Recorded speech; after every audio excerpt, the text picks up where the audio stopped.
American consulate దగ్గరికి మనం వెళ్తే ఇండియన్ స్టూడెంట్స్ పెద్ద క్యూ లైన్లో ఉంటారు అమెరికా వీసా కోసం, అమెరికాలో చదువుకోవడం కోసం. అయితే ఒక న్యూస్ బయటకు వస్తుంది. F1 వీసా ఏదైతే డినై చేస్తుందో అమెరికా వాళ్ళు, ఎక్కువ F1 వీసాసు లాస్ట్ 10 ఇయర్స్లో ఈ మధ్యనే ఎక్కువ డినై చేస్తున్నారంట.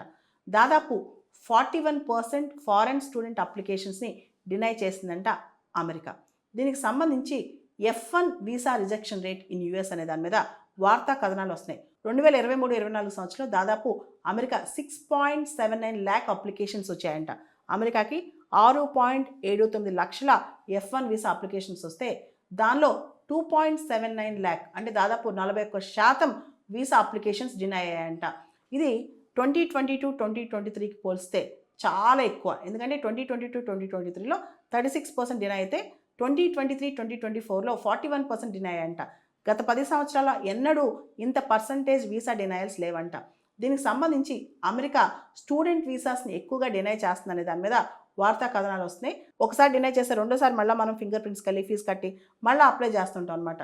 అయితే రీసెంట్గా వచ్చిన కథనం ప్రకారం మాత్రం అమెరికా F1 వీసాసు ఎక్కువగా డినై చేస్తుంది. ఇండియన్స్కే కాదు, ఇండియన్స్ కాకుండా మిగతా ఫారెన్ స్టూడెంట్స్ కూడా అమెరికా F1 వీసాస్ చాలా ఎక్కువగా డినై చేస్తుందని న్యూస్ వస్తుంది. ప్రత్యేకంగా మనం చూస్తే కనుక కోవిడ్ టైంలో ఏదైతే 2020-21 టైంలో ఫారెన్ స్టూడెంట్స్ అమెరికా వెళ్ళడం తగ్గించారంట. అంతకుముందు పీక్లో 8 లక్షల మంది 9 లక్షల మంది వీసాకి అప్లై చేసేవాళ్ళు. కోవిడ్ టైంలో దాదాపు ఆ 1 or 2 ఇయర్స్ మాత్రం కేవలం 2 లక్షల మంది అప్లై చేశారంట. కానీ మళ్ళీ ఈ మధ్య కాలంలో 2022-2023 టైంలో కాస్త అమెరికా వీసా అప్లికేషన్స్ పెరిగాయంట. టోటల్గా మనం చూస్తే ఒకసారి అమెరికాకి ఎంతమంది వీసాకి అప్లై చేస్తున్నారు, ఫారెన్ స్టూడెంట్స్ ఎంత డినై అవుతున్నాయో చూస్తే 2014లో 7.69 ల్యాక్స్ వీసా అప్లై చేస్తే 1.73 ల్యాక్స్ డినై అయినాయంట. అదేవిధంగా 2015లో 8.56 ల్యాక్స్ అప్లై చేస్తే 2.12 ల్యాక్స్ డినై అయినాయి. 2016లో 7.18 ల్యాక్స్ అమెరికా వీసాకి అప్లై చేస్తే 2.47 ల్యాక్స్ డినై అయినాయి. అదేవిధంగా 2017లో 6.09 ల్యాక్స్ అప్లై చేస్తే 2.15 ల్యాక్స్ డినై అయినాయి అనమాట.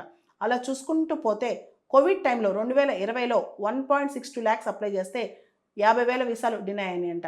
కానీ ప్రస్తుతం 2023లో చూస్తే 6.99 ల్యాక్స్ మంది అప్లై చేస్తే 2.53 ల్యాక్స్ వీసాలు డినై అయినాయి ఫారెన్ స్టూడెంట్స్కి అమెరికాకి. 2024లో లాస్ట్ ఇయర్ హైయెస్ట్గా 6.79 ల్యాక్స్ అప్లై చేస్తే 2.79 ల్యాక్స్ డినై అయినాయంట.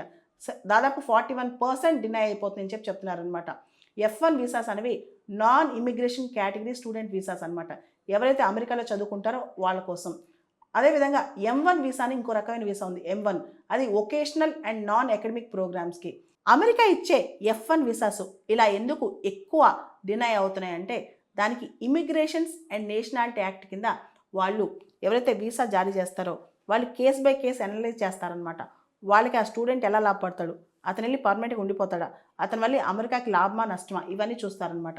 అదేవిధంగా అమెరికన్ స్టేట్ డిపార్ట్మెంట్ వాళ్ళు కూడా కంట్రీ వైడ్ ఎన్ని రిజెక్షన్స్ అయినాయో చెప్పకపోయినా ఎక్కువ F1 స్టూడెంట్ వీసా రిజెక్షన్స్ మాత్రం ఇండియన్స్గా జరుగుతున్నట్టు మనకు అర్థమవుతుంది.